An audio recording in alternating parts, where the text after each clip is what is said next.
Welcome back, folks, to World of Warships Legends. I'm Soopa-Dave, and today's video we have the Lushun. I think that's how you pronounce it. Let's be honest, you're not here for my pronunciations. Let's get started. This is a lot of fun. This ship is actually a lot of fun, believe it or not. So, Commander build, this is Deng Sai Chang. People are going to ask me, how did I get Commander Muna? It's not a commander, it's just a skin. This is Deng Sai Chan with Eric Bay and Jersey Swirsky. Now, with the heel and the sonar, this thing is so versatile in what you want to build into. You could do a lot of things with this. In fact, I almost debated on going with, because of the heel, I almost debated on going with Sims for the extra health. But I decided against it because this is the build that I use for all my actual destroyers for Pan-Asia. And also with this sonar, you can get down to 4.9 kilometers. And people panic so hard with this ship. It's just like the Z-29. If you guys saw the Z-29 or Z-52 video, in fact, the first two matches I had, even though they were not good games, I completely wrecked the two Shimikazes in it. I outspotted them, they smoked up, I sonared them, and just took them out. So it will take a while with these guns. These guns aren't as good as you think. Um, for our skills, we're using contact as intimate. You could actually use subsurface venture because you're not going to notice the 10-second reload time here. But I mean, it's up to you. Like I said, this is the one I use for all the Pan-Asians. Look at me now for the detectability, perceptive, and smoke on the water. Now, I don't know why I have that selected. You should be 100% using unstoppable, but that is up to you on that one. Now, for the upgrades, you are going to take the turret traverse main battery mod for the first modification, helps the turrets turn. Not that they're overly slow, but it really does make them pretty effective when you do that. This does have 360-degree turrets on it, so they are kind of where you want them at all times, but the traverse doesn't hurt it any. Propulsion mod 2 for the second slot, for the third slot concealment, and the last slot, I actually switched this. I had it based around the gun reload time, and then I tried the main battery dispersion. I personally like the torpedo relauncher. I did not expect this thing to have as decent a torps as what it does and how they can play out. I thought this was going to be a straight gunboat through and through. It really isn't. It's a pretty it's good at, it kind of is good at both, a torpedo boat and a gunboat. But you have four smokes. These do come in very handy. You can later on in matches just sit in your smoke and burn everybody up once you get destroyers down. That is a good way to play this thing. Uh, but they are handy to go ahead and use your sonar. Like I said, the big thing with this ship, and I don't think I had it happen in the match I'm going to show you because this match has so many other good points in it for this ship in particular. But one of the main things is if you have that detection down, don't hit your sonar right away. Wait for the person to panic and smoke up, then hit your sonar. It's a very good sonar. As you can see, it's 5.4 on your detection of ships. And you can see that it does last a minute and a half. So it is pretty good. Now, this is another thing that's very unique with this ship is the repair party. This is a very good heel. Obviously, I'm pretty sure this is the best destroyer heel in the game. If it's not, I'm sure someone will correct me. But this is pretty crazy. This is you in one match. I basically healed 3/4 of my health or 2/3 of my health off of one heal. So these are very powerful. And like I said, having Sims on a build, having more health, and then having this too could really be super effective. And I think that would be a good way to play it. For your specs, you have 18,000 health. Your main guns are 130 millimeters, so smaller guns. These guns very much remind me of Kitakaze guns, believe it or not. They reload very rapidly, and they're not the best guns. You're just relying on their reload, is what you're doing. Um, and the fire chance isn't the most amazing, but again, you're firing them so quick. You have to understand, though, with these guns, you kind of have to switch between AP and HE on broadside destroyers to figure out which one is going to do more damage. It depends on our ship's armor, and you just got to play it out because sometimes the AP will absolutely wreck a destroyer, and then sometimes it'll bounce or only hit for 200. So that's one thing in the ship. You have to switch kind of your shell type and figure out in a battle which one you're going to use. And to be honest, it works. With that reload, it's not that big of a problem. But these guns aren't as good as I was hoping. I was hoping these would just absolutely wreck ships, but they don't. As you can see by the HE shell damage, 1300 is pretty low for tier 8. Um, Torpedoes. These things are actually better than I thought. People just don't see these things coming. So far, anyway. Like it's you kind of have that with these deep water torps, but again, you can't hit destroyers with them. One thing I will say, because I might forget about it in the video, is make sure that you do not send your torps off right away in the ship. They're deep water torps. That other destroyer is going to know exactly.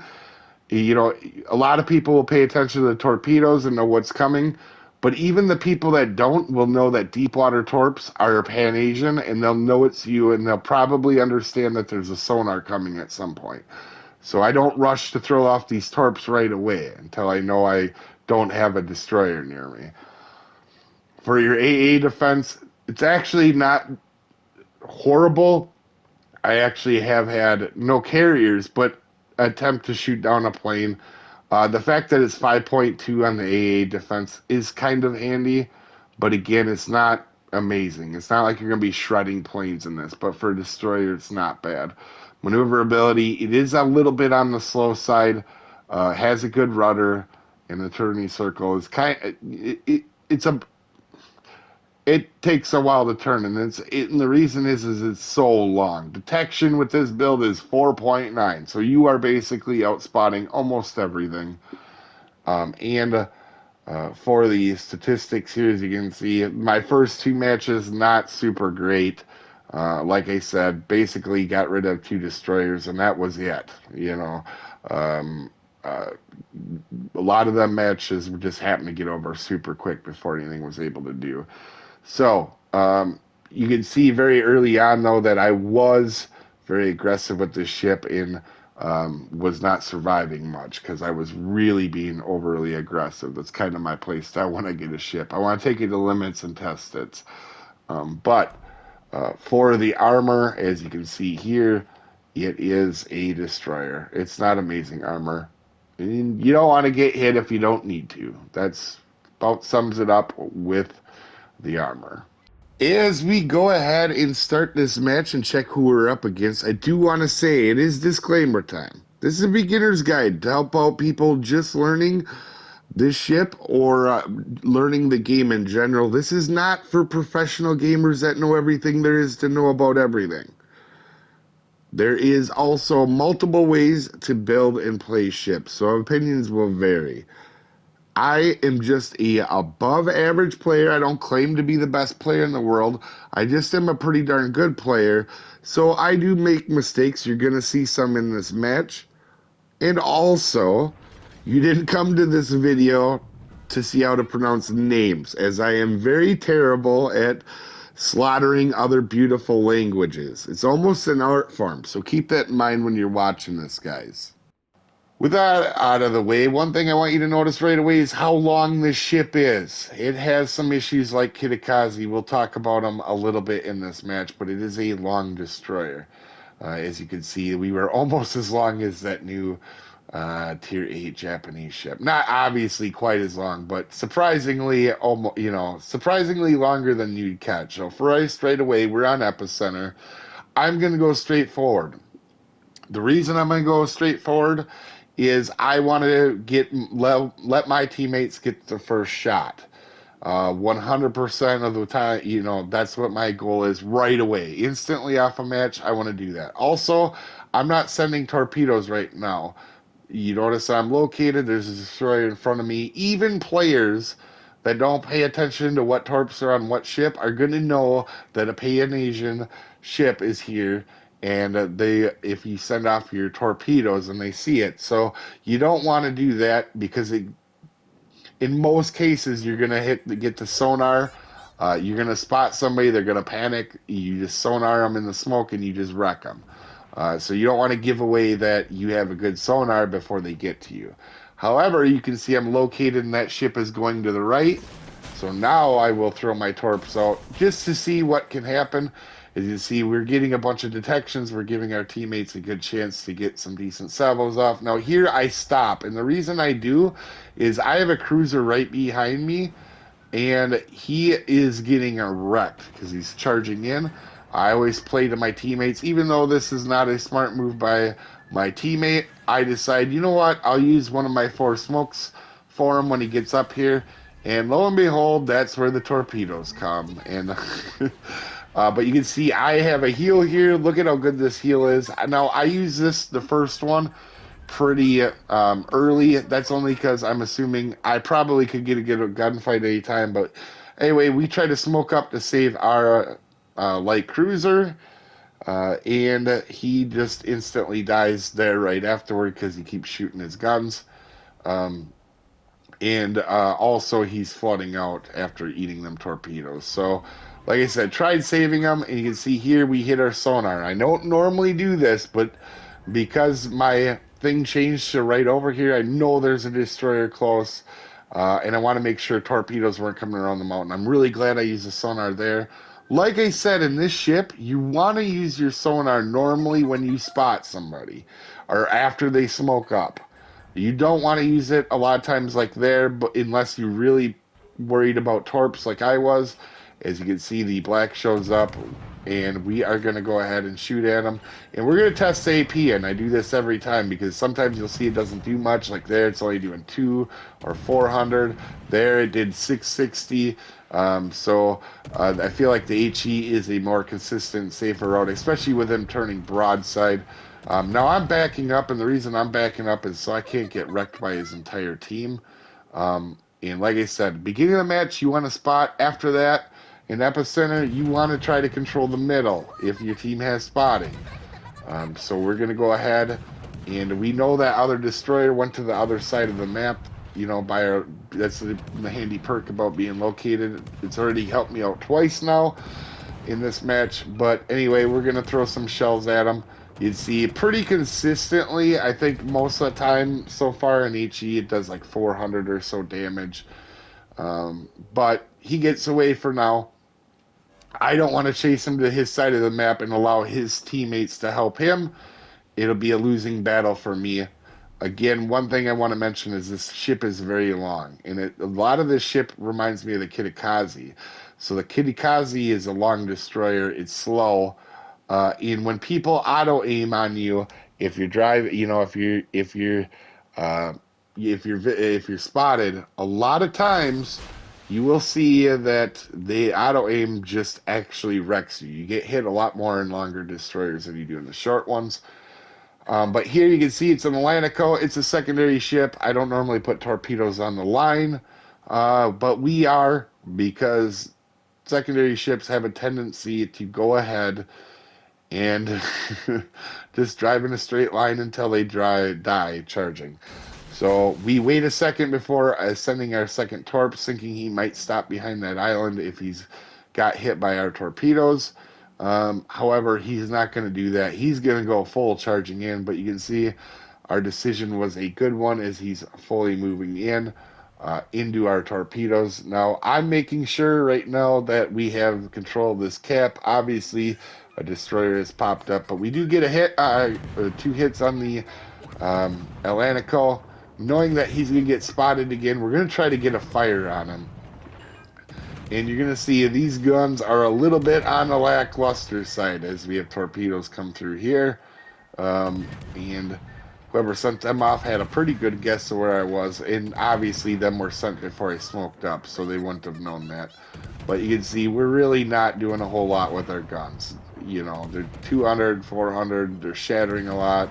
I switched to AP, and we start to have a different result. I don't know what it was, but we end up killing him, getting a good chunk of his health. Now, here we're going to work on, like I said, epicenter. I completely worry about the middle and spotting. Normally, I don't like to just shoot my guns off, but in that case, we want to get rid of Atlantico because he could do a lot of damage. And you can see we have a lead now, and we definitely need to spot. And I'm letting my destroyer know because their flank has pushed up on the side. I know where he's at. You're going to see me ping the map and try to let my teammates know where he's at. And we're going to get ready because I want to go ahead and get rid of this guy. You see, I'm letting him know the kind of the changes to what I know. Now, this guy, like always, I'm not located, so I'm assuming this guy is not. Most of the time, that means the player is not a good player or they're not aggressive. One of the two normally. That's not always the case, but that's what I find majority wise. And you see, in every circumstance, this guy is not aggressive. He runs at every opportunity he gets, and that's okay. It's not a terrible play. I have help. He doesn't now. But you're going to see, we're going to round the corner, and we're just going to start shooting them the best we can here. Trying to make sure I zoom out, make sure I'm not getting shot at here. Going to get shot at. But we're going to start putting some shells downrange. Like I said, it depends on what the target's doing, whether you want to use HE or AP in this ship. You can see we've got 600 off of one of the HEs. And we're going to go ahead. I thought he was actually going to stay up on that mountain there as we use our second heal. So basically, we've had a pretty good couple gunfights, and we really haven't lost that much health. And that really helps you be super effective with your team, you know, if you're back to full health. Sure, it's nice if you win a destroyer match, but if you have no health, you're not really much used to your team other than spotting afterward. Um, with that being said, we're going to go ahead, and my thought here was just spot for the team. We got, as you can see, I hit my sonar just to check where the torps were going to be. Obviously, he probably sent torps at some point in there, and he did. We're going to go ahead and move up. So far we helped get rid of the destroyer. We're a major factor in getting rid of the Atlantico. And right now, we are just trying to spot everything. Also, I know there's a battleship in front of me somewhere. That's why you see me peeking off to my left. He's not spotted right now. But like I said, trying to get everybody spotted for our team. Just because that way the Begatron, which has been near me, has been helping me quite a bit in this match. And I want to do a favor to him and help spot so he doesn't put himself at risk. Now, as you can see, the Kansas is here, and I'm trying to see what he's doing with my... I'm not planning torpedoes right now. I'm just trying to see what he's doing. Kind of looks like he might stop on the side or in behind that island, but knowing that it's a battleship, he's probably going to want to shoot something. So you're going to see over here that we are actually going to go ahead and dump some more torpedoes out. This boat, once you get rid of destroyers... These torpedoes are no joke. As you can see, we send them out a little bit ahead, thinking he's probably going to turn out to shoot. Now here, I could smoke up and shoot, but all that does is let him know that I'm here. So I'm not going to do it. You can see I'm thinking about it. And sometimes I will shoot if I think they're going to turn into into my torpedoes, but he turns naturally on his own into where I thought he was going to turn for the torpedoes. And you can see I moved up just a touch because that cruiser was right there. Is we were going to completely depth strike the Kansas. So we're going to get ready here. We're going to start shooting. We're going to wait a second, let him fire off his guns, and we're going to smoke up here. Since it's at the end of the match, we have a huge points lead. There's not much ways we can lose this. Now, I expected him to actually be spotted, and he wasn't. I actually thought the battleship was going to be able to spot him behind me, but he's not able to. So we're going to go ahead. We know he's here. We're going to just come out of the smoke. And you know what? We're just going to spot him for our teammates. As you can see, he is spotted right there. And we're just going to go ahead and unload some shells on him and try to get some damage here. Not trying to win harder, but we pretty much have this in the bag right now. So as you can see, we are actually doing decent damage to him with the HE. It's not amazing, but for how quick we're reloading, it is pretty decent. He goes broadside, so I decided to shoot that. But our Kansas takes care of them 100%. So here, this is where the match is essentially over. But we end up helping our team quite a bit. We got rid of a destroyer, a good chunk of the health on destroyer, and we took out 2 battleships. Plus, we took all the center caps. So we took all 3 caps, which on epicenter is probably the most important thing, and I see a lot of destroyers not do that. But anyway, we help our team out wonderfully. Let me know what you guys think of the ship and how you're going to build it, because there's going to be a lot of ways to different build this down below. Anyway, it was a fun game. I really do like this ship. It is taking some getting used to with the guns, but anyway, you guys have a wonderful day, and I will see you next time, folks. Have a good one.